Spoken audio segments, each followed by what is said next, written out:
Привет, друзья! С вами Одинокий Джейсон. Сегодня начну с необычной истории, с необычного фильма. Наверное, кто постарше видел этот фильм.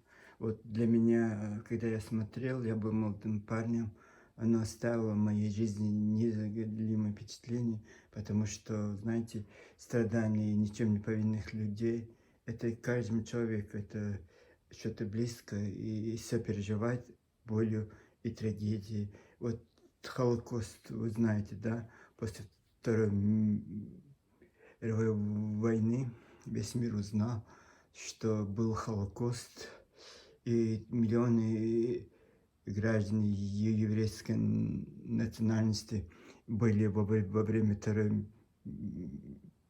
мировой войны уничтожены людьми, вот, фашистами и их приспешниками.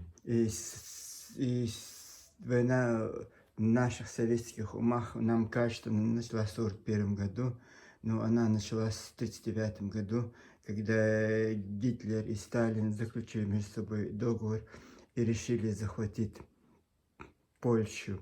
До этого Гитлер захватил Чехословакию. Нет, давайте я просто с начала.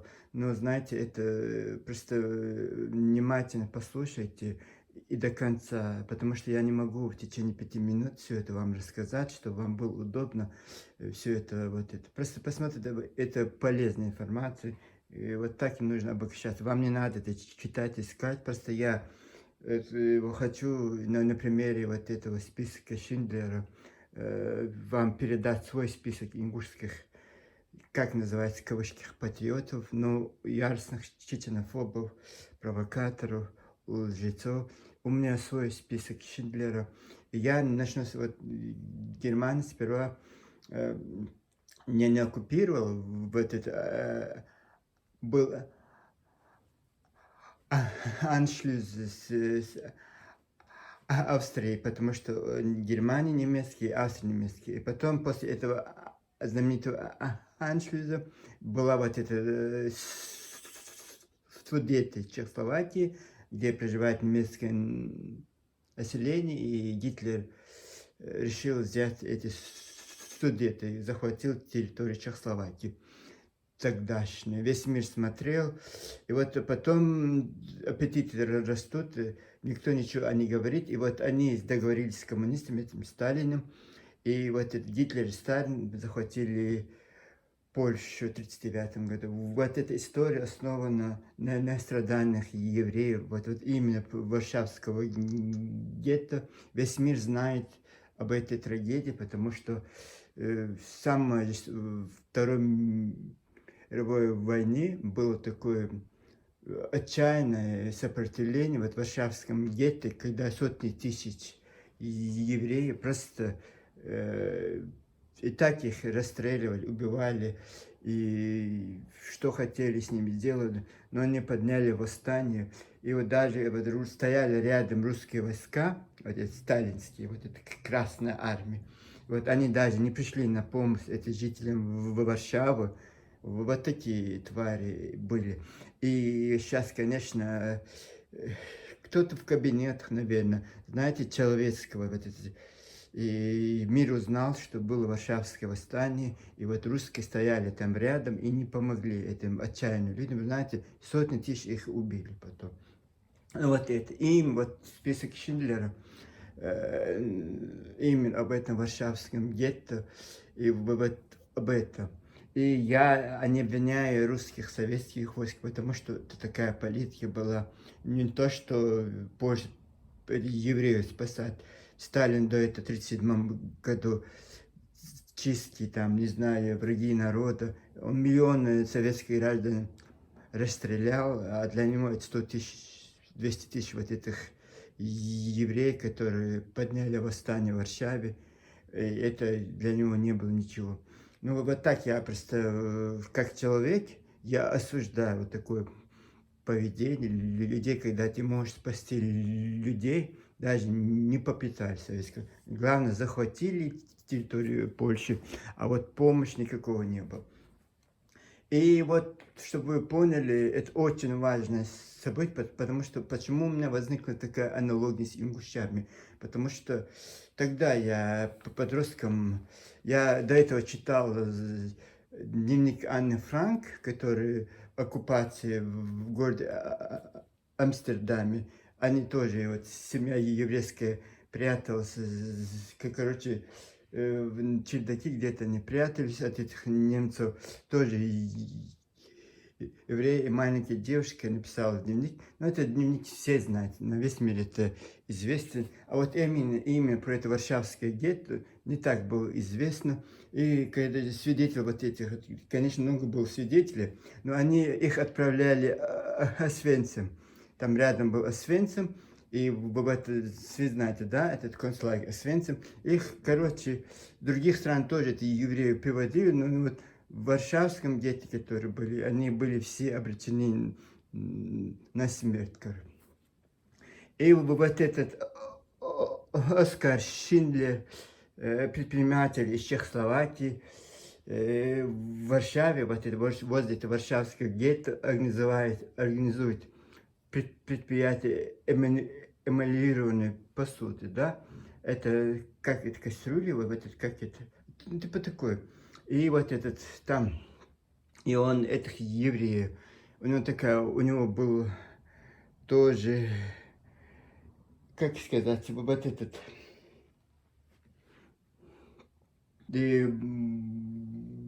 бухгалтер Ицхак Штерн. И вот они, молодой парень, бухгалтер, и вот этот пожилой мужчина Оскар Шиндлер решает спасти людей. Сперва он помогает им из этого ужаса, вот этих гетто, и вот оттуда он их забирает себе на свои предприятия, женщин, детей, мужчин. И когда в 1944 году понятно, что русские уже приближаются, и вот немцы решили всех вот эти Варшавские гетто, короче, убить концлагерь, короче, сжечь печать. И вот этот Оскар последний, вот этот, там очень длинная история, чтобы вас не загружать. И вот ему, вот он, чтобы спасти людей, сказал, что он предприятием фальшивое устроил. И вот туда он пошел, занес тысяч фамилий, подкупил вот этих эсэсовцев, вот этих немцев. И вот до этого он тоже спасал людей, он отправлял в другие места. И вот 1900, по-моему, человек евреев он спас. И вот последний момент, когда все это, их нужно сжечь в каменных печах, вот он так договорился, что тысяч имен вот он отдал, чтобы его отдали. Ему дали это рабочие. И так они будут убиты. Ну, такая печальная вещь. И вот я как-то вспомнил про этот фильм, и потом этот список Шиндлера, этот здесь живой свидетель, в 1963 году вышла книга израильская Ицхака Штерна, и вот, который вот это был бухгалтером. И вот этот хотели снять фильм, и никак не могли его снять, потому что нужно было снимать черно-белое кино, и не каждый режиссер именитый не хотел, короче, вот, потому что единственный фильм был снят в 60-х годах, вот этот «Длинный день», вот это Занука, Дарио Занука, который Оскар получил, и вот эта высадка союзных войск в Нормандии. Вот один фильм за 10 миллионов евро был снят, доллар, за 10 миллионов долларов был снят, и до этого вот черное кино вот, не снималось. И вот это, вы представляете, с 63 года по 93 год, вот даже к именитым многие режиссеры, Скорсезе, многие отказались, всем именитые режиссеры этот фильм, вот, понятно, это очень шикарный фильм, но все отказывались. И вот так получилось, что вот этот Стивен Спилберг тоже пришли с этим И он сказал, я не смогу в течение 10 лет снять ее, но он взял этот сценарий. Ну вот 10 лет он снимал, это парк юрского периода. Вот Эйти, вот это про этого пришельца, который маленький мальчик, тоже это несколько частей парка юрского периода. Потом в 1993 году он снял этот фильм, и вот это было нечто с чем-то. Это взорвало весь мир. 7 премий Оскара, 6 премий Бафта, это самая высокая награда Великобритании. 3 премии Золотого Глобуса, по-моему. Потом что там, каких только премий не было. И вот этот такой культовый фильм, который, конечно, как и Кассандра, как и вот этот Кассандра фильм тоже, вот именно в 90-х годах снятые фильмы, вот этот про наш COVID-19, вот этот фильм был снят, представляете, в 91-м, 2-м, 3-м, я не знаю, в каком-то году. И вот я очень любитель фильмов, я так повезло, что вот тоже, представляете, по это COVID-19, когда я услышал, что такая болезнь, я это 20 лет тому назад, да, не 20 лет тому назад, почти 30 лет тому назад я видел этот фильм про этот ковид снят. Очень тоже драма такая. И вот там тоже их на поезд сел, Швейцарий где-то на поезд сел этот больной человек, вот этим COVID-19. Но это штамп, это штамп был. И вот это, он сел, и всех начал заражаться вот этим болезнью. И вот и ничего умного не нашли. Весь этот поезд металлический, вот никто не выходил, не мог зайти, все эти люди были обречены на смерть, но это так как кино, и Международный Красный Крест решил всех людей, чтобы весь мир они заразить, и они решили его в какой-то город Кассандру отправить, этот поезд.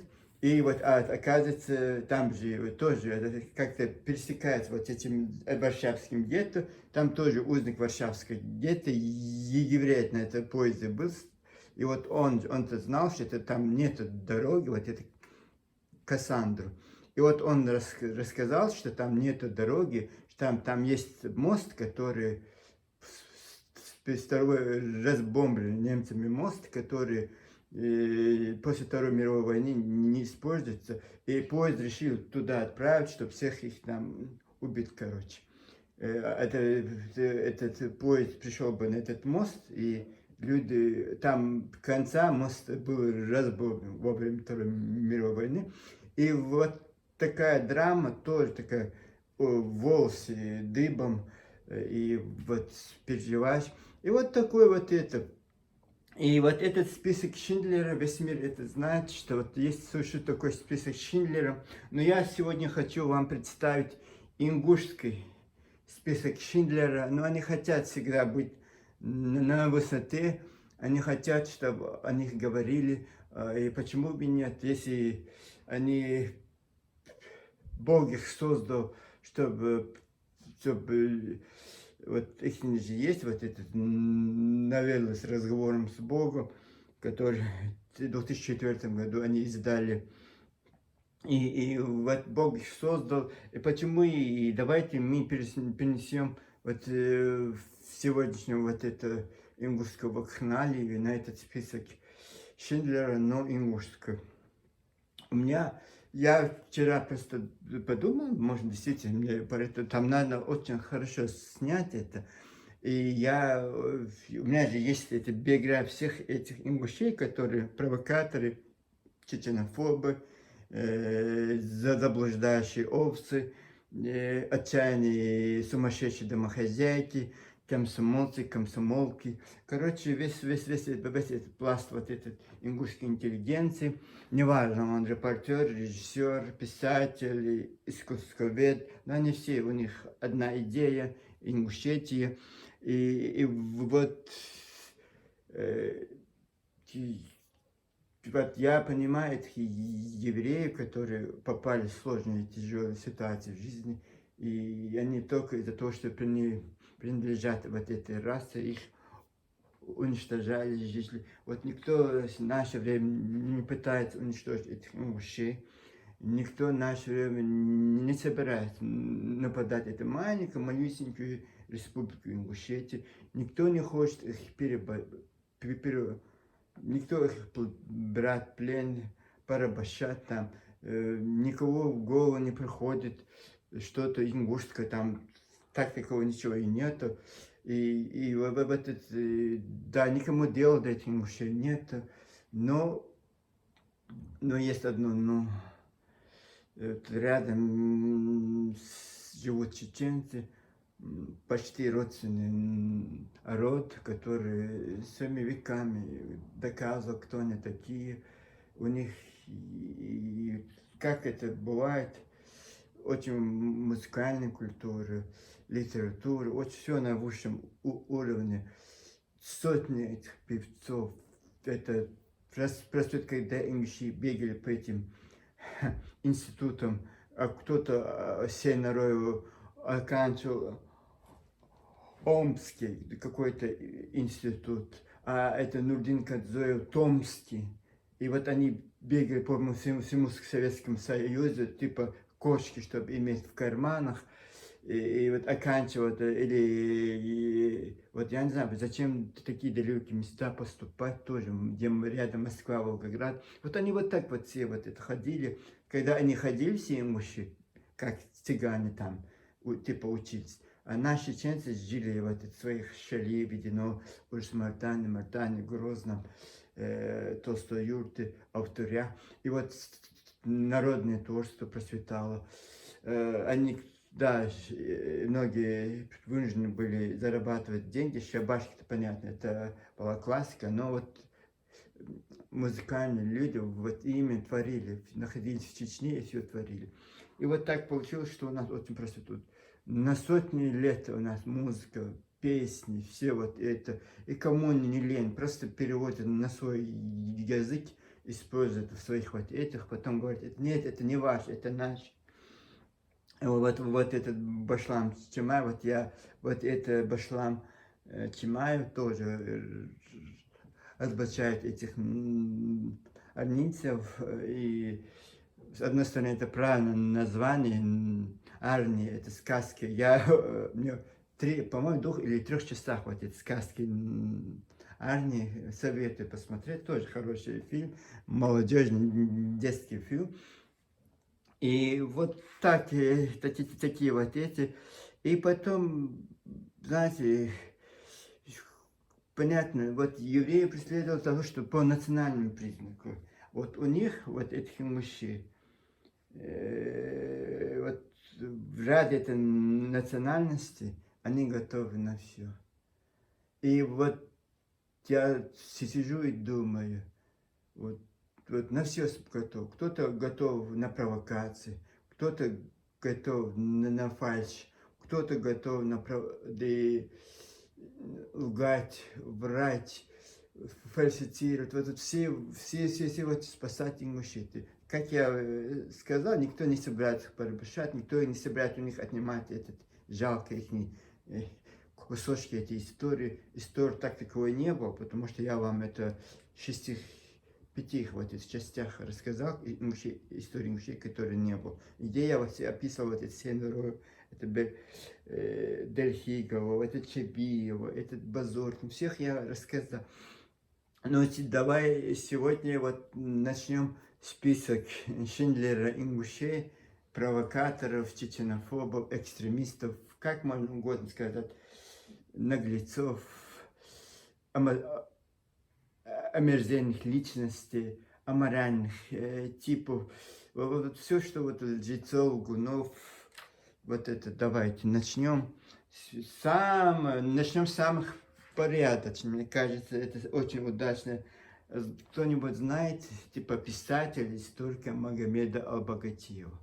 Его лицо вы не увидите, вот как этого русского Бузултанова на экране, потому что он, как я, за экраном, но я же простой Бог, а этот, типа, я историк, я писатель, какую-то книжку издал, и типа он утверждает, как этот тип, Русич, что он тоже является историком. И вот как-то на телеканале Ингушетии они знали, что я могу найти вот этот кадр вот этого с этим участником. И я просмотрел вот этот видеоролик, и, по-моему, 2 или 3 выпуска ролика снял про этого Магомеда Албагатиева. И вот этот хорошего ингуша, в кавычках, он не русский Бузуртана, он хороший ингуш, как бы, когда дело касается про чеченцев, правду, это ложь, неправда, вот это ничего, он даже, это ему не касается, вот именно отстаивать ингушские интересы, именно вот это бывает же страница, одна сторона и вторая сторона. И одна сторона, представим, что это чеченцы, а другая сторона ингуши. Вот одну сторону он старается не замечать, а вот на второй странице ингуши, вот он вот все связано с этими ингушами. Какой-то непонятливый чеченец, если зайдет на этот сайт, который живет в Москве, там, не знаю, Брюсселе, Париже, там, Вене. И вот глупышка, молодой человек, который не так искушен в этом политике, который пофиг, главное, ему забава какая-то. Вот, и смотреть и видеть какой-то правильный ингуш, таким тихим, ласковым, нежным голоском, вот рассказывает, почему мы должны быть братья, почему мы должны быть войнахами, потому что вот выгодно, вот и когда выгодно, вот, да, это выгодно ингуше, вот поэтому мы должны быть войнахами, а не потому, что мы два народа, вот, братство, нет, не так. Это потому, что и готовят ингушемся разным родом провокациям, но таким изощренным способом. Вот я вот несколько этих выпусков выпустил, и какая-то дурочка прибежала, скорее всего, известный ингушетий какой-то или журналист, или, я не знаю, писательница. Вот. Очень, потому что она очень грамотно писала, и писала такие, а не копировала текст, а сама вот действительно сидела и писала, и мне вот утверждала, и какие-то тексты кинула. И я вот сейчас немножко прочитаю, и перейдем к второму списку. Никто ничего не готовит. Такие провокаторы, как вы, не имеющие никакого отношения к войнахам. Вы видите, никакого отношения к войнахам. А Балгатиев излагает доказательства и факты, и не придумывает басни там, где их нет. А Нахчи и Галгай чистый народ. Они любят, уважают друг друга. Есть чеченоговорящие, которые не имеют никакого отношения к войнахам. Благодаря таким, как вы, случились войны в Чечне. Это я виноват, что у меня убили русские мать. Это вот я виноват, маленький 19-18-летний подросток, когда эта война началась. Вот я виноват, что на мою голову сыпались эти бомбы. И вы смотрите это, я просто очень важно. И благодаря таким, как вы, уничтожался наш братский, войнахский народ чеченцев. Это получается, что среди чеченцев войнахский есть, и ингушский народ. И как это? Они, смотрите, как это написано. Видите, как это очень тонко. Наши братские, могла просто написать, наш братский чеченский народ и все. Нет, если мы не были ингушами, вот уничтожался наш братский войнахский народ чеченцев. Как будто бы войнахи отдельно, чеченцы отдельно. Чеченцы сперва ставятся войнахи, а чеченцы это как бы вот это. И вот такие, вот именно вот этот Магомед Албагатиев вот занят вот этими. это вы не имеете никакого отношения ни к Кавказу, ни к войнах. Вы пришли травить благородный войнахский народ.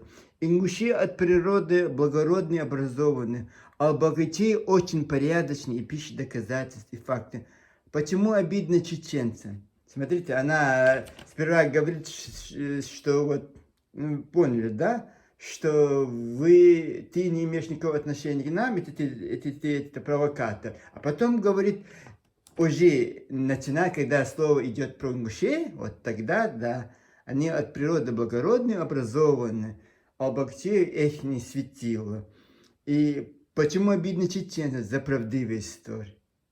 Видите, мы терпим, когда льют грязь от имени ногти, не имеешь никакого отношения к войнах. Смотрите, как она... Это я даже не стал исправлять, как она пишет. Мы терпим, когда льют грязь от имени ногти. Чеченцы это один народ, войнах это другой народ чеченцев. А потом, смотрите, идет третий народ чеченцев, ногти. Чеченцы их не оскорбляют, а именно ногти оскорбляют их. Но не имеешь никакого отношения к войнахам. От имени ногти, смотрите, мы терпим, когда льют грязь от имени ногти, но не имеешь никакого отношения к войнахам.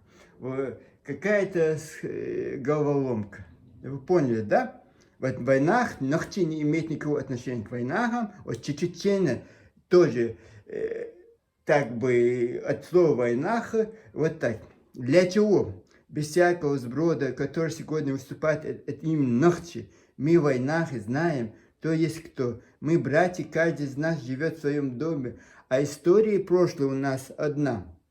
А вы, не имеющие ни прошлого, ни настоящего, оставьте нахо в покое и разберитесь, кто вы откуда. При нас всех Аллахом подарена земля, происхождение, язык, древность, благородство и честь. Оставьте нас, ищите себя, своих корней. Вот, как говорит, ищите, мне чеченцы говорят, вот мы благородны, мы оставьте нас, вот ищите себя и своих корней. Комментаторы, вы не имеете никакого отношения к войнахам, вы, скорее всего, евреи. То, что вас не пустили ингуши ночевать, это чистейшая ложь, и как все остальное. Между ногти и Илгай были и будут братьями. Но несмотря на ваши или на ваших братьев, которые не имеют... Вот смотрите, как это хитро напишет. Это для тех, кто вот не может задуматься, просто имеет вот такое мышление, просто зайдет, он даже не поймет, он подумает, что вот ингуши, вот имя для ингуши. Вот этот человек, албагачи, вот занят вот этим. Ну вот такое. И вот этот албагачи Магомед на телевидении Ингушетии, по-моему, да, как она Ингушетия рассказывает, как он вот это. Он рассказал, что он не окончил ни литературный, никакой вот филологический, исторический, ничего не окончил. Он государственной службе, вот это гордость на Дону окончил вот это. И он говорит, когда я учился в школу, это какие года, я начал вот писать, и вот тогда это у меня вот эти записи, которые по истории он почему-то делал. Это когда он делал. Мы в Чечне, в две чеченские войны, он нам некогда был. Вот когда это шла две чеченские войны, вот Ингуш решил, он молодой. Именно когда шла у нас война, он в школе учился, скорее всего. И вот, скорее всего, имеет последователя. Женщины, наверное, восхваляется с ним. И вот этот Албагчи, когда у нас шла война, вот он вот писал, что чеченцы, вот это все, вот сейчас он это рассказывает, он еще успел книжку издать, или кто ему, типа вот так они, или это такая матрица, вот ему кто-то написал, и давай, ты молодой, ты перспективный, давай, вот как это Танзил Чабей стало аспирантур, что я не знаю, кто она там, кандидатом, точно так же. Вот кто-то вот это, и вот этот человек, который не оканчивал ничего, вот он сейчас историк, и вот вещает на этом YouTube-канале, вот это. Я провокацию сделал, что как бы Я хотел посмотреть ваши реакции, он говорит. Вот весь канал про дружбу, про братство, только в ингушском варианте, не чеченском, даже про чеченцев он не хочет углубляться, не хочет где-то там сказать доброе слово. Вот да, ингуши вот такими, вот это вот война, вот как приложение к ингушам. Вот такой был вот этот человек, и вот я 3-4 выпуска посвятил. Ну, к сожалению, вот есть и такие, которые специально, вот, чтобы чеченцев, вот это, чтобы их расшатать. И вот эта женщина, и не может быть такое, чтобы он сам написал в женском, вот это, пришел, может и такое, потому что ингуши так могут. И вот он вот правильно так разложил, именно вот в контексте того, что он говорит, этот Албагати Магомед, вот в контексте вот этого она разложила. Там много всего было. Вот я примерно вам прочел. Вот этот текст, вот это. Номер 2 у нас идет тоже Лейла Гагиева. Я ей всегда говорю Гагиева, потому что она первоначально, она была вот так. Это фамилия, но сейчас на ингушский лад, они Гагиевы стала. Тоже репортерша телевидения Ингушетии, который 2012 года клепает вот эти фальшивки про великих ингушей. Оттуда я узнал, что вот этот перед вами, вот этот Руслан Бузуртанов, этот грузинский еврей из Билеты, его отец или дедушка, отец или дедушка, по-моему, вот это Руслана Бузуртанова называли Иосиф, чисто ингушское имя. Мы знаем только двух евреев. Иосиф Виссарионович Сталин, Джугашвили, тоже был еврей. Вот это тоже еврей. Я, когда про это сказал, мне прибежали и говорят, нет, это может быть, его так назвали, чтобы вот это, чтобы кому-то сделать приятно. Да, Иосифу Джугашвили, Сталина, может быть, да, может быть такое. И вот такая биография. И вот это Лейла Гагиева 2 недели назад, 3 недели тому назад выпустила фильм.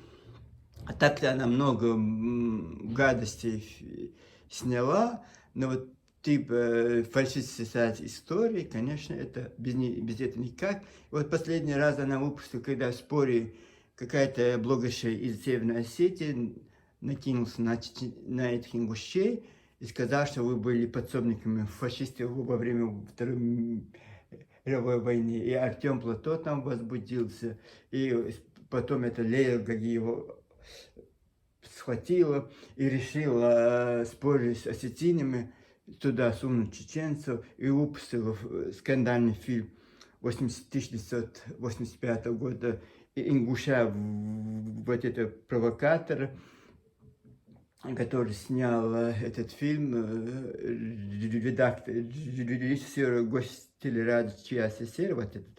И вот она вот это через 40 лет этот фильм выпустила, и спорили с осетинами, вот присунул туда чеченских банд формирования, чеченских провокаций, вот, и показал, смотрите, мы были хорошими, мы были идеальными, вот, чеченцы это были, не мы. Указали на нас спать, я тоже выпустил ролик и показал, кто они такие. Нурдикадзе, мы знаем, все, это великий ингуш, который всю свою жизнь, он родился в Чечении, нет, Чечении, Ингушской Асии, по-моему, родился, тоже в Томске где-то там поступил, не смог его окончить, потом перевелся в Чечен-Ингушский университет, вот, который именно Ломоносов. И вот там он студил под руководством вот, Ибрагима Дархига, который там уже был профессором, там был деканом, не знаю, кто там он был. И вот это Нурдикадзе учиться всю свою жизнь, вот, учиться Потом, когда вот все проснулись почему-то дивным образом, в 2000 году, вот когда Вторая Чеченская война началась, он проснулся, и вот написал сперва, он, конечно, в 1994 году в газете «Сердало», по-моему, поместил об этом репортаж, э, не репортаж, по Магасу написал, и вот тогда под его инициативу вот Руслан Авшов решил назвать столицей Ингушетии Магасу. А вот ничего страшного. И вот так, вот это, потом отметилось тоже, как бы много всю историю Ингушетии, он, книжечки, вот это, потом были научным работником, вот это фальшивки, которые лепят, вот это не Ахриева, по-моему, Ча Ахриева. И вот там он тоже руководил всеми этническими вот этими проектами. И вот такой великий ингуш, учитель. Вот они все учителя, повара, колхозницы. Вот они потом просыпаются, вот я историк, я профессор, я декан, вот так у них все вот начинается. И вот эта Леля Гагиева тоже вот отметилась, и представляете, такой, еще этот фильм снял Ингуш, вот это доказать, что чеченцы были предателями своей родины. Вот это фильм основан на документальных свидетельствах НКВД, вы не поверите, не КГБ, не ФСБ, а НКВД 1942 года. Вы представляете, какой это масштаб? Да, и без этого никак. И как этот секретные документы попали в руки этих ингушей, тоже понятно. Они все сотрудники КГБ, которые... И вот своим они вот по заказу КГБ СССР на всякий случай решили консервному банку сделать вот фильмом вот про Веденский район, про это трех диверсантов. Вот такой. Нурдин Кадзоев, вы тоже знаете, что он как бы, да, он Грозным как-то, как бы исторически вот это, и вот как-то числится историком. И вот он тоже бурная деятельность после Второй Чеченской войны, и везде, где мог, отметился античеченским вот этими, что угодно. И вот всю, даже под конец своей жизни сфальсифицировал все, что после 2018 года, это классика жанра, все. Ни одного порядочного человека ему не осталось. Ни чести, ни совести, ничего. И все они тогда массово начали все подделать. Много фильмов снять. Все вот с ума посходили. После 2018 года история Ингушетии, по-хорошему, после 2004 года, можно сказать, когда Идрис Дядьков, генерал КГБ, после Ауша пошел главой Ингушетии, вот оттуда нужно начинать. Вот то, что вот 2004 по сегодняшний день никакого отношения к правде, никакого отношения вот, к литературе, или к истории, или никакого вот не иметь, все это фальшивки, все это на коленках они все это лепят. Вот такое, вот это Нурдин Кадзоев, конечно, в старости лет вообще, с Бакаевым он постоянно там вот это. И вот этот чеченский филолог Азамат Дишни в 2011 году начал Абадиевым, вот там ролики он снимал, и туда этот Нурдин Кадзоев с ним тоже вот спорили. Вот, ну, очень много в интернете, ютубе вы можете найти.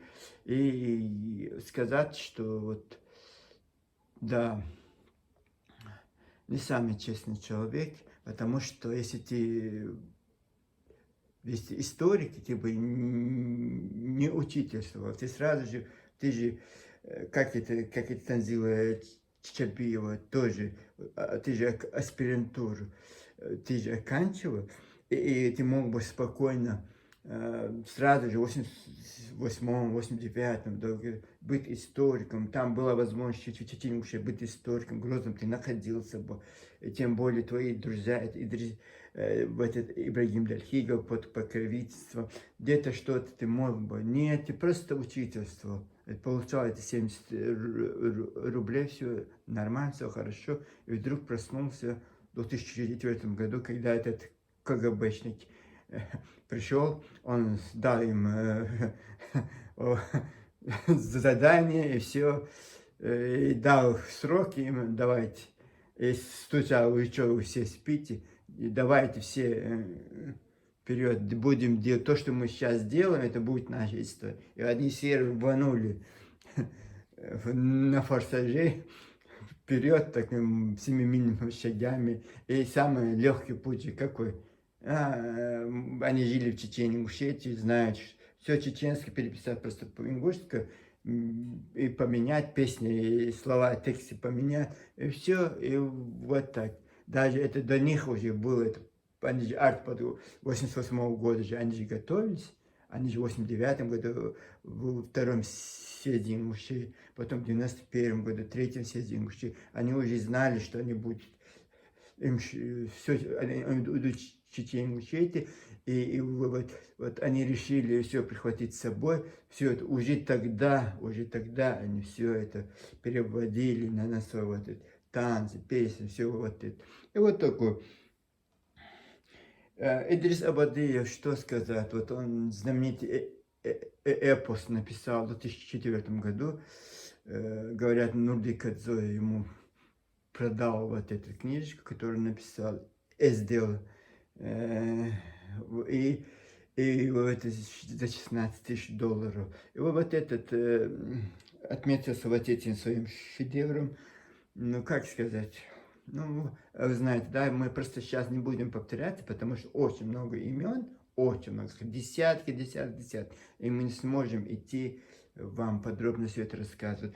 Вот это Идрис Абадыев, это ему показалось мало, а потом там он оскорблял чеченцев, называл им непонятными словами, там все это так описано, потом это ему не хватило, он решил снова написать отдельно эту брошюрочку на 40 или на 70 страниц, ну такое, не больше, 100 страниц там не было, а там вообще наехал на чеченцев, эта брошюрочка признана экстремистская, и вот экстремист. Его сын, когда в 2011 году бегал, вот, по-моему, репортаж по телевидению был, как спецназовцы штурмовали его дом, сын какой-то, вот это, какой-то где-то там что-то, но потом они сказали, что это политическое преследование, потому что он там был депутатом, это Верховного парламента Ингушетии, и вот поэтому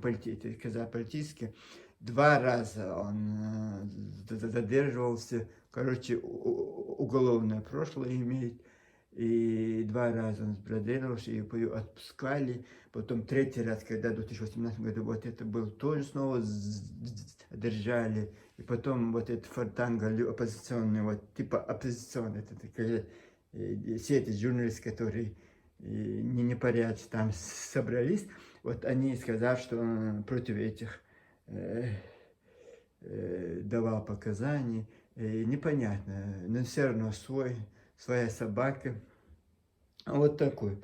И вот это, даже Абадис с этим филологом чеченским, Азаматом Дишни, Азамат Арсункаев, по-моему, он фамилия. Сейчас он Азамат Дишни, а раньше был Арсункаев. И вот этот чеченский филолог, который преподаватель Чеченского университета, он знает совершенно несколько языков, английский, французский, понятно, русский, чеченский, скорее всего, ингушский знает. Ну, вот такой молодой парень, ну, очень такой начитанный. Даже когда этот Азамат Арсенка учился в колледже, был 15-летним подростком, говорят, очень такой был целеустремленный. Он такой, единственный, по-моему, единственный ребенок в семье. Нет, там еще сестра у него есть. Вот, да, вот этот парень, он глава семьи. Отец умер, по-моему, у него в 80 каком-то году. Умер отец. Ну, очень рано лишился отца. Он был подростком, когда отец умер в Ставропольском крае. И вот такой, вот этот Азамат, он такой воспитан в таких традициях. И внук тоже знаменитой общественной деятельности Чечен-Ингушетии, Шимайсет Арсенакая, по-моему. И вот тоже депутат Верховного Совета Чечен-Ингушской АССР. И вот этот Азамат Дишни тоже, это Идрис Абади, вот, тоже подлянку устраивал, вот этот, мне понравилось, вот этот, это же Абади что-то говорит, каких-то, на каких-то тейпах что-то он там оскорбляет, потом эти ингуши приходят к нему, он говорит, нет, это я не виноват, этот Азамат Арсенкая мне сказал, и вот это. И винил вот это всегда, один раз, а этот Азамат Арсенкаю сказал, что, пожалуйста, обратиться к чеченцам, не надо вот на ингушей элиту, там тоже очень много, очень грамотно, очень корректно к ним обращался, хотя они постоянно подлянки делают. Даже Нурдикадзе сказал, что они боялись даже с этим парнем встретиться, представляете, старики боятся этим молодым парнем встретиться, чтобы обсудить, чтобы это, потому что они, когда включат камеру, они под камеру нужно говорить, и вот они боялись, что он их всех раскроет. Он очень у него академическое знание, это парень. Даже тогда 15-летний подросток, он был вообще грамотный, очень начитанный человек. И вот Абадия постоянно стрелка на эту Азамату, тот не вытерпел, потом выпустил. Все, он годами он собирался, потому что он знаком с этим Абадием с 11 года. И вот он под конец сказал, никогда я не видел, чтобы он так выступал. Он все разложил, сказал, что он галаска, даже он не мусульманин, даже он не ингуш, оказывается. А этот лолог раскусил это. И оказывается, даже не мусульманин. Сейчас он говорит, что я мусульман, вот, оказывается, нет, что-то непонятное. Вот это Абадию, потому что вот так вот. Он говорит в частных беседах вот такое, а потом говорит, нет, я это не говорю. Вот такой вот, знаете, рождение Султуги, это классика жанра. Старики, знаете, когда ты стареешь, когда ты какой-то возглавляешь в этой какой-то пост религиозный или, я не знаю, общественный, политический, ты стараешься как-то, я не знаю, должны быть, во-первых, хорошие знания, академические, там, не академические, но все равно какое-то должно быть. А когда ты человек ненавистник, завистник, ты, вот это, даже ты, знаете, взрослый человек, знаете, нам не надо говорить, что он слепой, глухой, вот это не важно. И вот этот ичкеринский орган они копируют, поэтому любят эти ичкеры, потому что копируют их орган.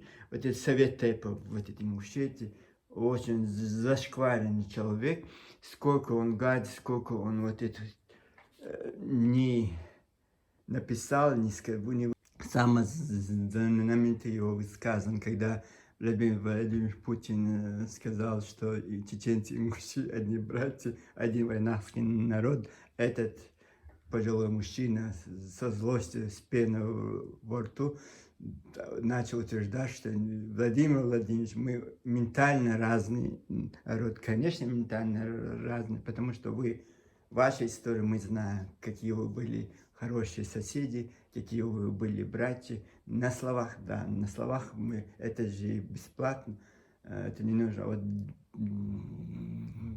дела ваши расходились, конечно, и продавались оптом розницы, и стояли на коленях этим царям, чтобы вот кошки из земель. И благодаря чеченцам у этих гор дикари спустились, и это они мое утверждение, это, да, это история. Это страница истории. И вот это вот, когда, если бы этот человек так не говорил, у меня не было бы повода вот так сказать. И если можно одним, значит не можно вот так утверждать. И вот это разошелся вот его это высказывание. Вот такой человек, поводу, без повода, вот они это превратили вот Совет Тейпов в какой-то проститутнический орган, вот не знаю, все приходят, чеченофобы там приходят, выступают, что они только не говорят. Даже этот приходил, этот великий историк тоже туда, всякие, что там только. Это, представляете, пожилые взрослые люди, которые там, должны быть идеальным, кристально чистыми людьми, вот такой, как будто бы на базаре сидят и сплетнями там разводят. Ну вот такой, коротко, ясно, по чуть-чуть идем дальше. Вот Танзила Чабит, да, это наша комсомолка, это кавказская, кто видел, кавказская пленница, и комсомолка, и красавица, и невеста, вот кавказская пленница, и комсомолка, и красавица, вот это. Вот это она, конечно, как вам сказать, родилась 22 июля 1986 года. Нестор Чингисской СССР, мать тоже депутат Верховного Чингисской СССР. Казалось бы, новое поколение ингушей, которое должно быть, наверное, знаете, это сейчас очень легко. Раньше это надо было книжки читать, это бесконечно все. А сейчас все в интернете есть. Если ты хочешь что-то найти, даже про этих чеченцев, тебе не надо открывать Америку, она должна уже, давно уже открыта. Просто, знаете, даже вот я был бы ингушем, я был бы арабом, турком, месхетинцем, я не знаю, курдом, русским. Если я хочу какую-то правду, вот что-то, вот, тем более рядом с чеченцами, вот как будто бы они все это знают. Спроси свою мать или своего отца, он расскажет тебе, что как. Нет, обязательно нужно нам свое. И какой-то, скорее всего, какие-то тексты, она проводит бесконечно вот эти лекции по этим всем библиотека Москвы и университете, везде успевает, везде побывать. Про это Кургас я слышал, лекции, потом лекции про Центральный Кавказ, почему вот ингуши самые-самые-самые, вот северная, южная часть не касается, а почему-то именно Центральный Кавказ, где именно находится вот эти 3 километра ингушской земли, вот это самый главный участок этого Кавказа. Есть и за Кавказе, есть и над Кавказом. Самый главный участок именно вот этот Центральный Кавказ, потому что это как бы Алания. Как этот некие они измерили, что это Центральный Кавказ. По-моему, Центральный Кавказ это Кабардино-Балкария и часть Северной Осетии. Какое отношение имеет именно вот этот 50 километров вот этой территории? Вот это непонятно, об этом история молчит, но мы, это Танзила Чабыева, все мы вот это центрально узнаем про это. Русским интересно, сидят в Москве, вот это библиотеки Некрасова, и вот если ты какой-то придумал, это Центральный Кавказ, это самое главное действие. Не Кавказская война, не колонизация России, Кавказа, не Петр I, который высадился на Каспии, не Екатерина II, которая узурпировала вот это Кавказ, это, не приняла это имама Кавказа, Ушурму, вот шейх Мансур, даже не имам Шамиль, нет, а вот эта территория, которая 3 квадратных километра, вот она важнейшая часть этой цивилизации, потому что аланы, шумеры, я не знаю, что там у них, кабанская история, культура, потом дзудурзуки, потом вот эти какие-то глиговые, потом что там только нет. даже сейчас сложно вспомнить. И вот такая, как бы казалось бы, знания, такие знания. И ничего бы не просто говорить, что хочешь придумывать. Это не наше с вами дело, конечно. Мы не должны разбираться в тонкости этих ингушских душ. Вот эта великая комсомолочка решила не то что приврать, а вот решила, когда она говорила какая-то лекция, про чеченца она говорит, и говорит, что этот, да, знаете, сегодня, она спросила у зала, какой третий, вот, самые большие народы Кавказа, Россия, говорит она. Сперва кто-то сказал, что русские первое место, второе место Атари, кто-то говорит башкиры. Она говорит, знаете, чеченцы занимают третье место России по количеству. И вот она, вот это свои вот известные количество и качество, но вот у них нет, вот в войнах мы называли только ингуши.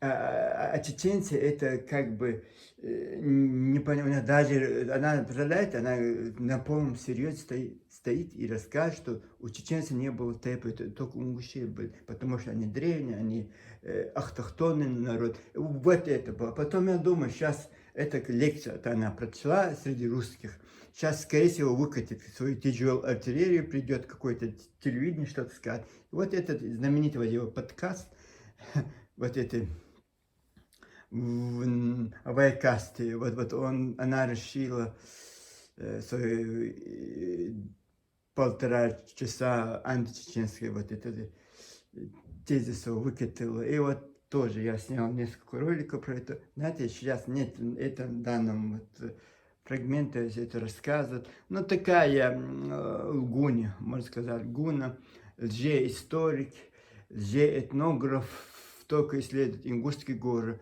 Там рядом Осетия, там рядом Чечня, Кабарда, вот хороших аварций, их нелюбимые, вот аварии можно поехать, Кумыка можно расследовать. Нет, Нагайцев, только существуют ингуши, только ингуши существуют. Кавказ, 50 народов Кавказа не существует, они как бы фон для ингушей, великая нация, великий народ. И вот так, вот мы его, вот в этой мировая цивилизация родилась в Ингушетии, вот башни чеченцы никто, они типа турские, у них даже языка нет, это нас, от ингушского языка вышли, потом говорят, чеченцев не существовало, много комментариев, вот сейчас начали писать, это от Ингушей вышли чеченцы, ну вот такое, как вам сказать, красиво, чтобы не обидеть некоторые, сумасшествие.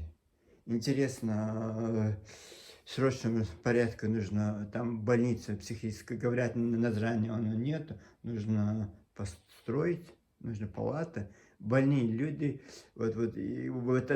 и самое главное, она, какой расчет, что она женщина, никто не сможет с ней дискутировать, никто не сможет его послать, неважно, парень, чеченец, ингуш, кабардин, если вот какой-то вот тонко, хитро все расписано, и она вот так тонышко по краю льду идет, оскорбляет, просто оскорбляет чеченцев.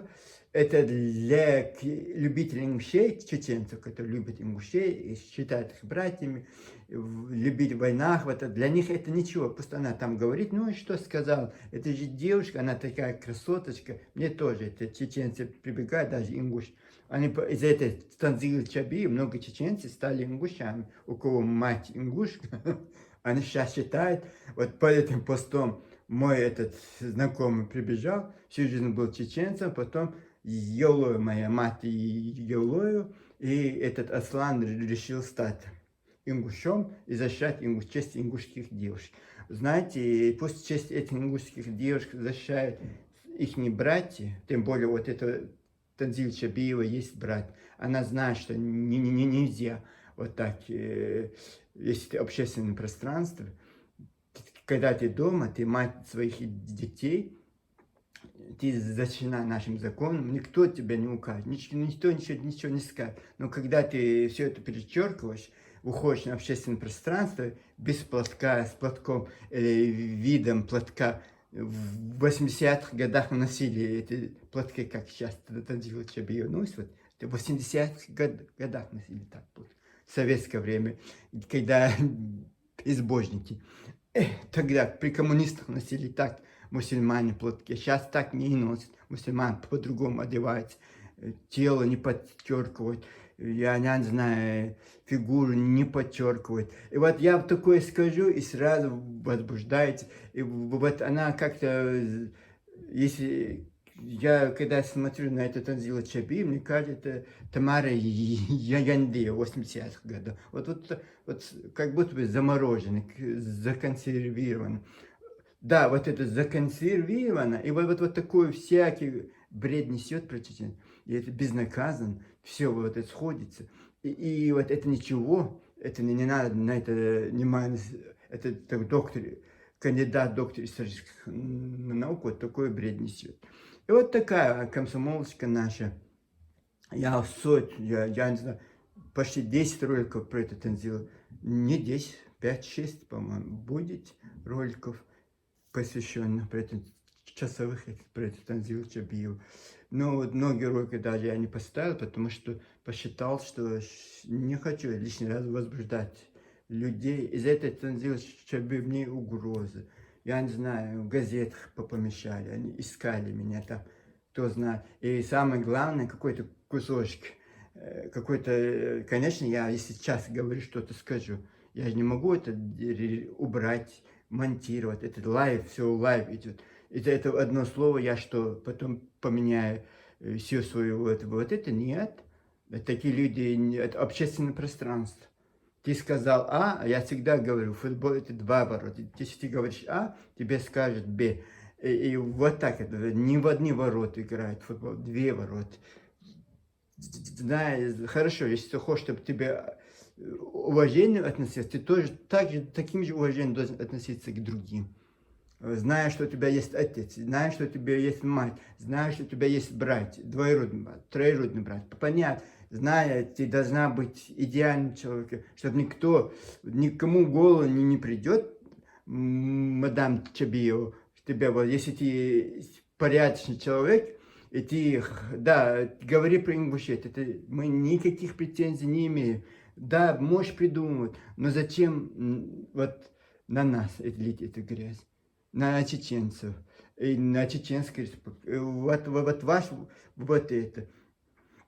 И вот, знаете, это драма на драм. Представляете, список Шиндлера был снят, потому что евреев это в Варшавском гетто, в концлагерях их уничтожали с газовых плит, дети, женщины. И вот такой ужас они перешли. И вот у вас весь ваш ужас, что вам, я не знаю, и вот на ровном месте вы бегаете, вы бедные, несчастные, вы, это, да, вы никаких войн не участвовали, и партизанских движений не участвовали, ваши отцы не проливали кровь, ничего нет, на всю эту историю, вашей истории, вы просто переходили в руки, то осетинам, то грузинам, то чеченцам, вот, переходящее знамя. И вот это хорошо. Мы никогда так с вами не говорили. Всегда стараюсь к вам уважение. Мы и сейчас даже многие не позволяют себе вот этих, даже зная, стараются. Я не знаю, что мешает человеку. Я не знаю, зачем врать. Значит, это какая-то у них концепции великих. Мы уже знаем, что есть концепция великих ингушетий. Вот они ради этой ингушетии способны на все. Если нужно лечь в постель, лягут в постель. Если нужно, я не знаю, руки поднять, поднимут. Если на колени нужно будет, на колени. Не молитву Богу, там, не знаю, вот это, а вот своих корыстных интересов. Очень много. Вот рядом же Танзила Дзауру, тоже ученица Ибрагима Дальхигова, тоже как бы грамотный человек. Назранский университет она окончила. Стэнфорд, Оксфорд окончил. Как и Танзила Чабиева, светила Ингушетии. Самая главная ткачиха. А вот это самая главная врушка, Танзил Чаби, как самая главная врушка, а это самая главная ткачиха врушка. Тоже мадам, конечно, мы, может, день должны соблюдать эти правила приличия. Вот пусть они с ума сходят, на каждом этом бегают по этим площадям, на каждом этом заборе кричать, вот чеченцы вот такие, сети, а мы ингуши мирные, добрые, и мы ни при чем. Тоже вот много людей приходит ко мне, делает вид, что как будто бы мы, чеченцы, все наоборот, на черное указывает бело, на белое указывает черный. Этот ткачиха решила тоже пойти по легкой пути. Конечно, преподаватель их не хороший, это, что он за Танзил Чаби, что это Танзир Зауров, Ибрагим Дельхиго, Грозненский, пожалуйста, кто работал в Грозненском университете, вы знаете, да, кто он был, тоже к нему мы тоже подойдем, потому что это очень тонкая натура, там надо очень тонко подойти к нему. И вот эта Танзила Заурова ткачиха Истинги, вот она специалист, оказывается, по Истингам, на Назранском университете, по-моему, вот нет этого факультета по Истингам, но вот так получилось, что она стала ткачихой, самое главное. И вот она, вот все чеченское, вот в 73-72 году, по-моему, в Грозном музее вот этот Истинг был, не в Ингушском, вот в Грозном музее чеченский Истинг, а потом, конечно, он стал ингушским. Вот это самое главное достояние ингушей, вот что древность, вот они как они хотят показать свою древность. Вот этими башнями новоделом, которые построены в 18-19 веках, и вот этими курхасами, которые в советское время русские нашли вот этом хорошо самом древнем склепе на территории Кавказа, на Северном Кавказе, вот это тысячелетние вот, склепе, хорошо, там 5 разных вот этих в интернете ищите курхасы, самое главное 5 картин там. 3 картины похожи, и вот этот кургас, который ингуши говорят, что это ингушское, нашли в Царойском, вот этом городке, я не знаю, как это, кладбище, вот этот, там написано, что это Харачойский, найденный Харачойским в советское время. А вот такой маленький, вот такие ткачихи. Понятно, Марьям Ялхарой тоже очередная чеченофобка.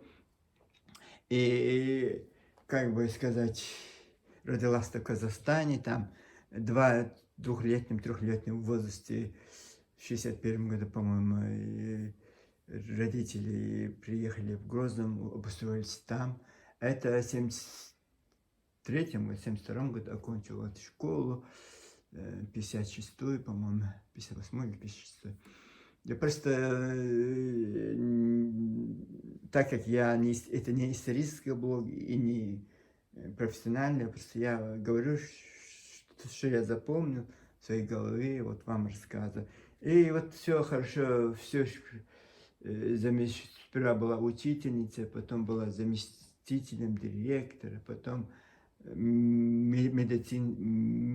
методистом Старопольского района, потом 91 по 93 год, вот она была заведующей ингушским, как сказать, заведующим ингушским отделением вот, чеченского телевидения и радио, вот, гость телерадио чеченское, не чеченгушское, а чеченское. Был, потому что там уже в 91 году Джахар Дуда, да, вот она до последнего дня прожила в Грозном, никаких претензий к нам не имела, ничего, вот это тоже учительница очередная, все очередные учитель, вот это тоже, потом, конечно, эта фотография мне не очень нравится, но вот этот пик, вот этой ингушской лжи, вот этот пассажир Русик Бузуртанов. Поэтому у нас этот самая главная фотография, заглавная фотография вот этого ролика. И вот этот Марьям Ялхароева, все хорошо, потом уехала, там в Ингушетии, да, начала, работала журналистом газеты «Сердало», там, потом перешла в газету «Ингушетия», потом «Карьерный рост», там, и не Чахахриева услуги, потом обследовала вот эту диаспору ингушей, представляете? Диаспоре ингушей на Востоке. Вот это бабасковед она стала. И какие ингушские диаспоры? Это чеченцы, которые были депортированы после Кавказской войны. 5000 чеченских семей, арстхойцев и чеченцев. Вот их, не ингуши. Там было пару семей, их сопровождало. Это же Россия их депортировала, Османская империя. И вот их сопровождали вот эти ингушские, вот там депортированных ингушей не было. И вот эти чеченцы переписывают, что это ингуши, вот такая тоже очередная лгунья, врушка. И вот у них, вот, да, у женщин, они очень, какие-то они борзые, какие-то они свободные такие, открытые, вот, все что угодно могут сказать, зная, что они женщины, им не прилетит. А вот мужчины у них очень такие, вот женщины и старики, вот наглеют, а вот молодежь, да, очень такая культурная у них. Что это Руслан Дагиев, что это Магомед Албагатиев, что это многие, Парчиев, Амин Парчиев, вот такие Тихон, что Артем Плато тоже можно перечислить как ингуша, и нашим, и вашим. И вот такой Марьям Ялхароева, сейчас она специалист по Ачхамартану, вот требует вернуть Ачхамартан, лоны Ингушетии, историческую лону. Вот такая, вы поняли, да?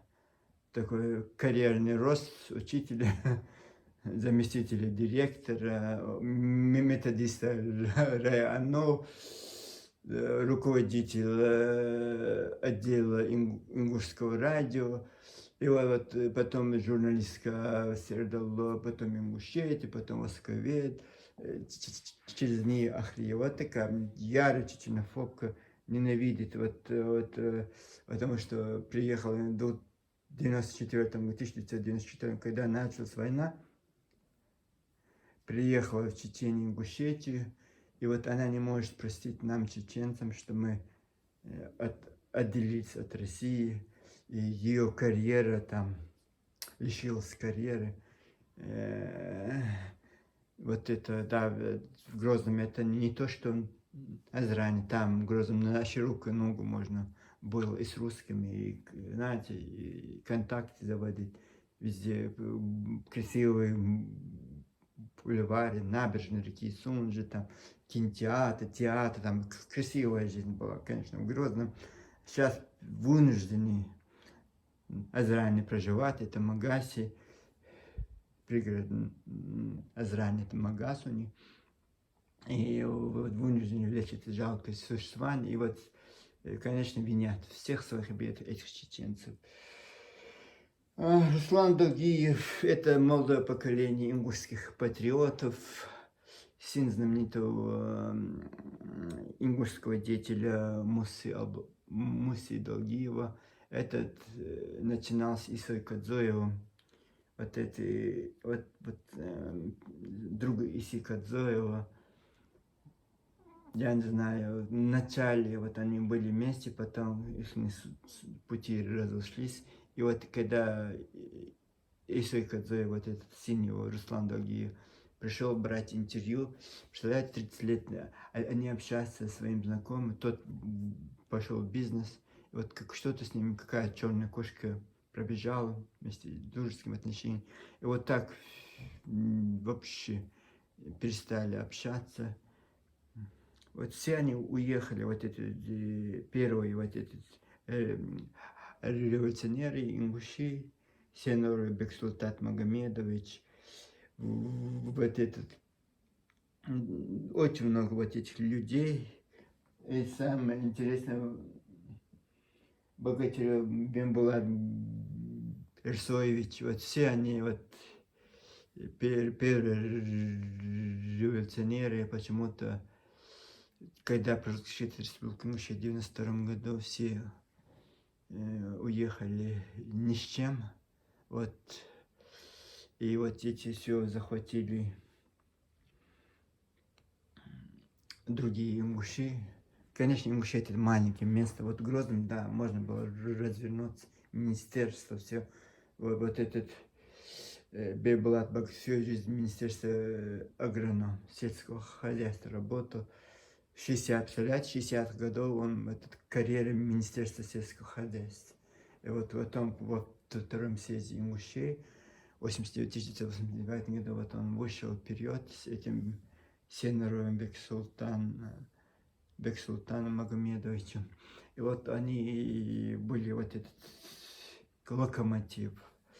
А этот Сейнаровый Бексултан Магомедович был избран вот, главой оргкомитета по восстановлению мужчин.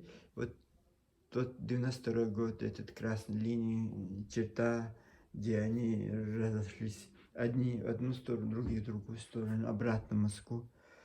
Металлург, это Сейнароев, был металлургом.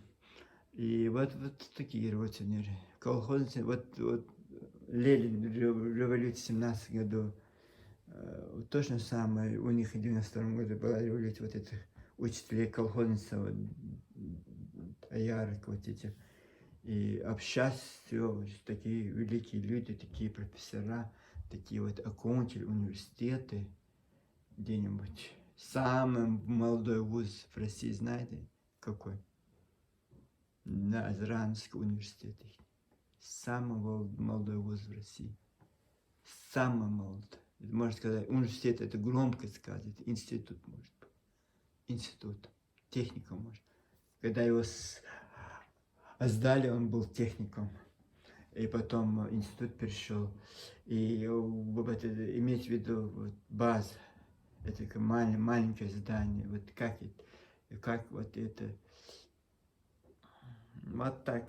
Великий народ, великая нация, великая история.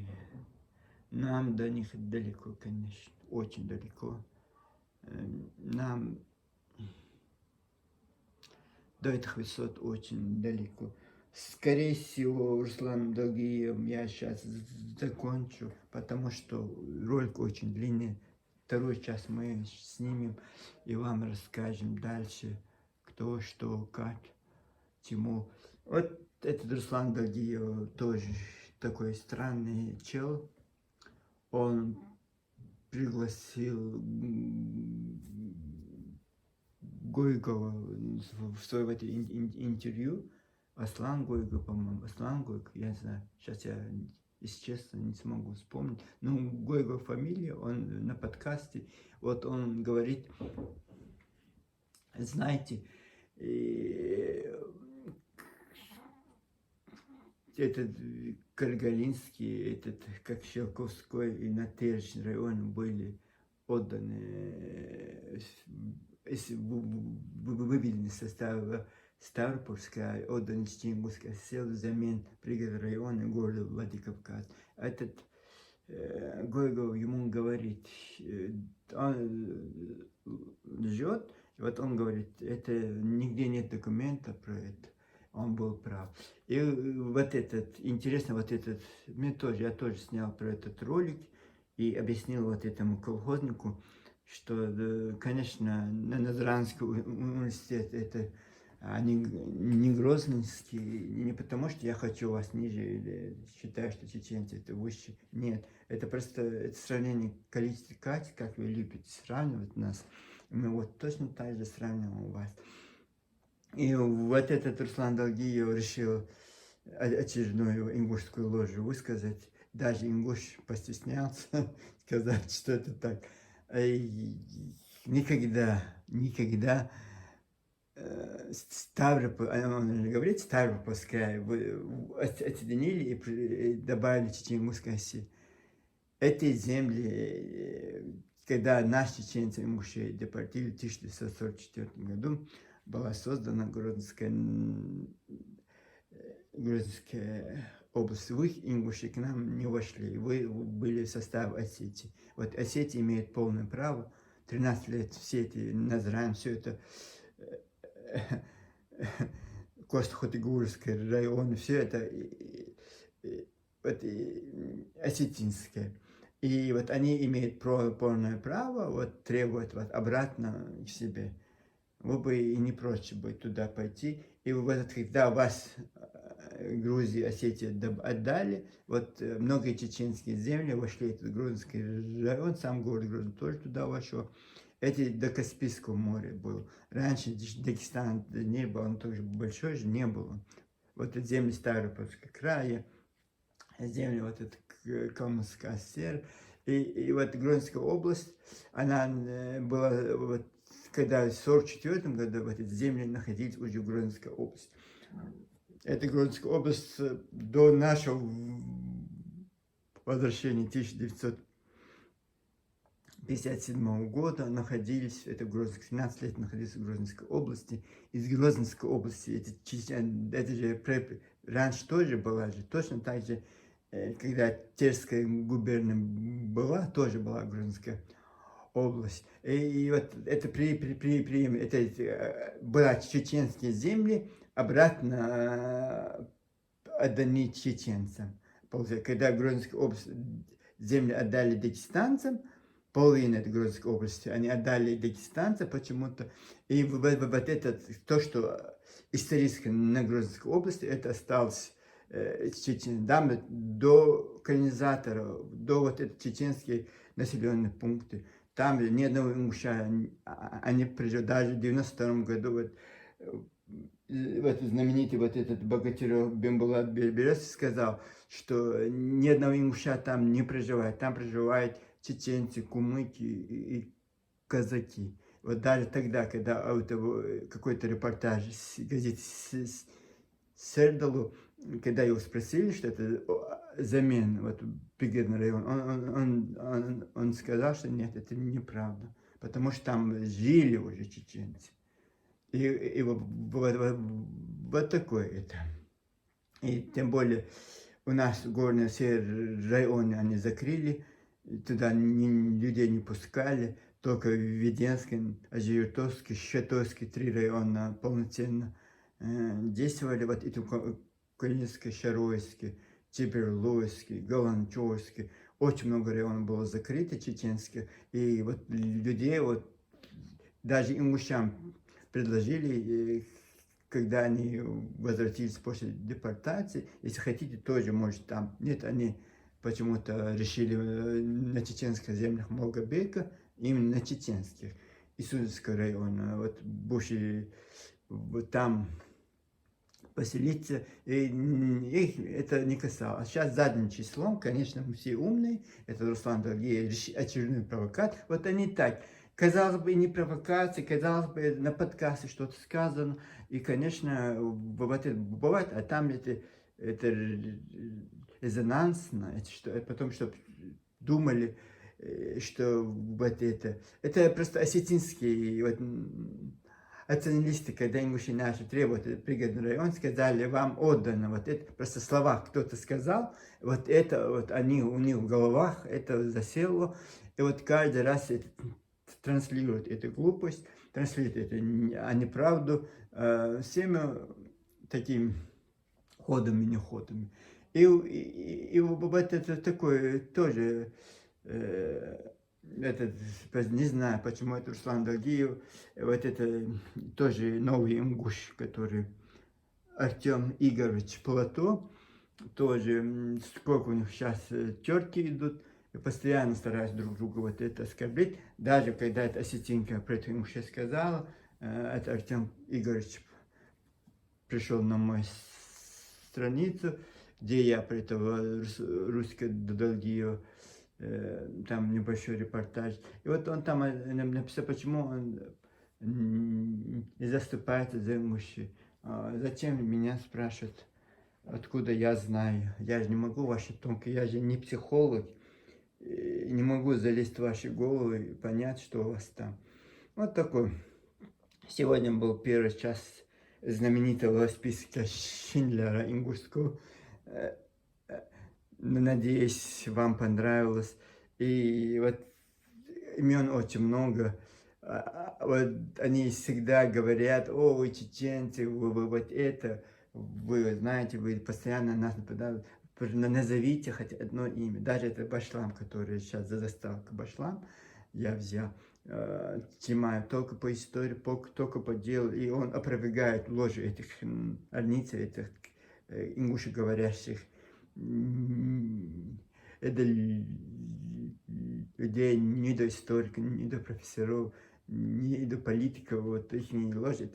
Знаете, когда у тебя ничего нет, вот мелочность, вот меня удивляет мелочность вот этих мужчин, как будто бы, я не знаю, и, наконец-то дорвались они до этого кормушки, до этой власти, вот с ума сходят, конечно. И вот такая история. Что еще про эту Руслана Долгиева сказать? Да, вот он Чаборс ТВ там тоже сказал, это ингушский спор был между чеченцами, а твое имя Чаборс чеченское. Он говорит, нет, это не чеченское, это Идрис Базоркин из 7 веков. Там он написал, вот он ингушское. Он утверждает, но это смешно тоже. Вот работник НКВД Идрис Базоркин, да, писатель, как бы, и самый главный роман он написал в 1968 году, из 7 веков, и стал это единственное, вот единственным в своем роде произведением мужей, которые могут вот так, тоже все с чеченского переписано, это обычаи, традиции, хотя и действие происходит в Джейрахе, но вот когда я тоже его прочел, это в своем детстве, первый мой роман, это был из 7 веков. Эта книжка была мне подарена, так как моей бабушке кто-то подарил, и по наследству мне она досталась. Огромная книжка такая, толстая, толстая, толстая. Я помню, что я его прочел, даже сейчас. Второй раз я его не прочитывал. Хотя я многие книжки прочитывал вот второй и третий раз. А вот второй раз, может, действительно, как-то нужно прочесть этот из 7 веков во второй раз. И вот понять тонкости этих ингушских душ. С вами был одинокий Джейсон. Я начал список Шиндлера ингушский. Будем рассказывать очень коротко про этих ингушей. Просто чтобы масштаб вот этого бедствия, чтобы вы знали, чтобы вы могли это все оценить, чтобы вы могли знать, я могу что угодно за эти камеры говорить, но я это не говорю, я просто очень коротко, очень, которые со мной вот связаны дела, как со мной вот это, вот это. И вот я этих героев, про всех этих героев я вам снимал ролики на моей странице. Не поленитесь, там очень много, мало просмотров некоторые ролики, но они очень шикарны, очень шикарны. Вот история мужчин, которой не было, 4-я часть, я снова послушал, там 4-5 вот этих блока идут, и вот шикарно, очень много шикарных видео у меня, и вот это сказочки из страны башен, да, там, если вы иногда, это же не важно, это месяц назад снято, год назад. У меня почти 1,5 года тому назад я это начал, это творчество, свое новое амплуа. И вот я советую вам просто не полениться там. Если вы там очень, там 600-700 видео, и вот вы всегда, если вы хотите быстро-быстро найти, можно зайти, может мне действительно какие-то плейлисты делать. Просто популярные видео вы смотрите, вот сразу придут, там есть и пару роликов другое, но все ингушки очень популярные, тысячные просмотры, и там 400 просмотров, 500 просмотров, при желании можно найти, конечно. При желании можно найти, хотя у меня нет этого кодового слова, чтобы вы поняли, это про ингушей или про это американцев или тайцев, французу. При желании можно, конечно, при желании можно. Но действительно, я, может быть, если получится, плейлист я вам сделал, чтобы вам было удобно. Там же сотни роликов, можно даже это все 100 роликов, 110 их, по-моему. Один плейлист, чтобы вам было удобно. Чтобы вам было удобно. Вот, да, это сложно, это не всегда у меня получается. Иногда я снимаю вторым, третьим, четвертым дублем. Да, иногда, вот знаете, я это, и вы смотрите многих блогеров, там очень четко, красиво. Это нет, это вообще хлам. Просто они их монтируют, поэтому красиво. Если монтируют мои видео где-то убрать неточности, некорректности или возбужденные, вот моей мамой, и вот красиво, там 30-минутный, это я снимаю 1,5 часа иногда, но это 30-40 минут, это очень красиво, ролики будут. И вот, к сожалению, у меня нет этой группы, мне хватает только вот это все иногда смотреть, это комментировать. Вот такое. Так что то, что мы можем, мы делаем. Это мне никто не платит. Многие, ой, тебе его послали за границу специально на нас. Кто меня послал? Я чеченец, я жертва чеченской войны. Мою мать убили, у меня лишили дома, у меня все разбомбили, это русские. Всего. Потом я был беженцем не вашим имуществом, на заранее близко не подошел, потому что я знаю, кто вы такие. Я уехал в Санкт-Петербург, там жил, старался, работал. Сколько у меня проблем там было. Я был вынужден эмигрировать. И я это правильно сделал, потому что у меня есть свое достоинство. Когда и унижение, это не про нас, чеченцы. Да, вы можете унижаться, вам это без разницы, ваша репутация. Для нас, чеченцев, это очень важная вещь. Поэтому я говорю, и меня никто не посылал, никто, я не имею ни с кем, даже Башлам, ни с кем я не имею контакт, ни с одним чеченцем. Поэтому я одинокий деятель, у меня нет никого, кроме ингушей. И вот в ингуши, да. И вот поэтому я про вас говорю не потому, что я вас не люблю, не потому, что я зол на вас. Нет, это просто вы даете повод. Очень много поводов дает. И ваши, у нас же там, и вот если честно, вот так чисто сказать, сколько у наших, сколько я уже рассказал, почти 12-13 имен, я почти больше 10 имен. У нас всех сидят Башлам, не Башлам один, Чимаев, вот это был Асламбек, вот я-то по частным блокам, еще один вот это Моздока, который живет, 4 человека. Все, про что вот мы 4 человека, вот это, был вот еще вот этот, умер он, к сожалению, историк чеченский умер, Дагештольцин. И вот нас 3 человека, Башлам, понятно, он чисто вот 3 человека на своих частных инициативах.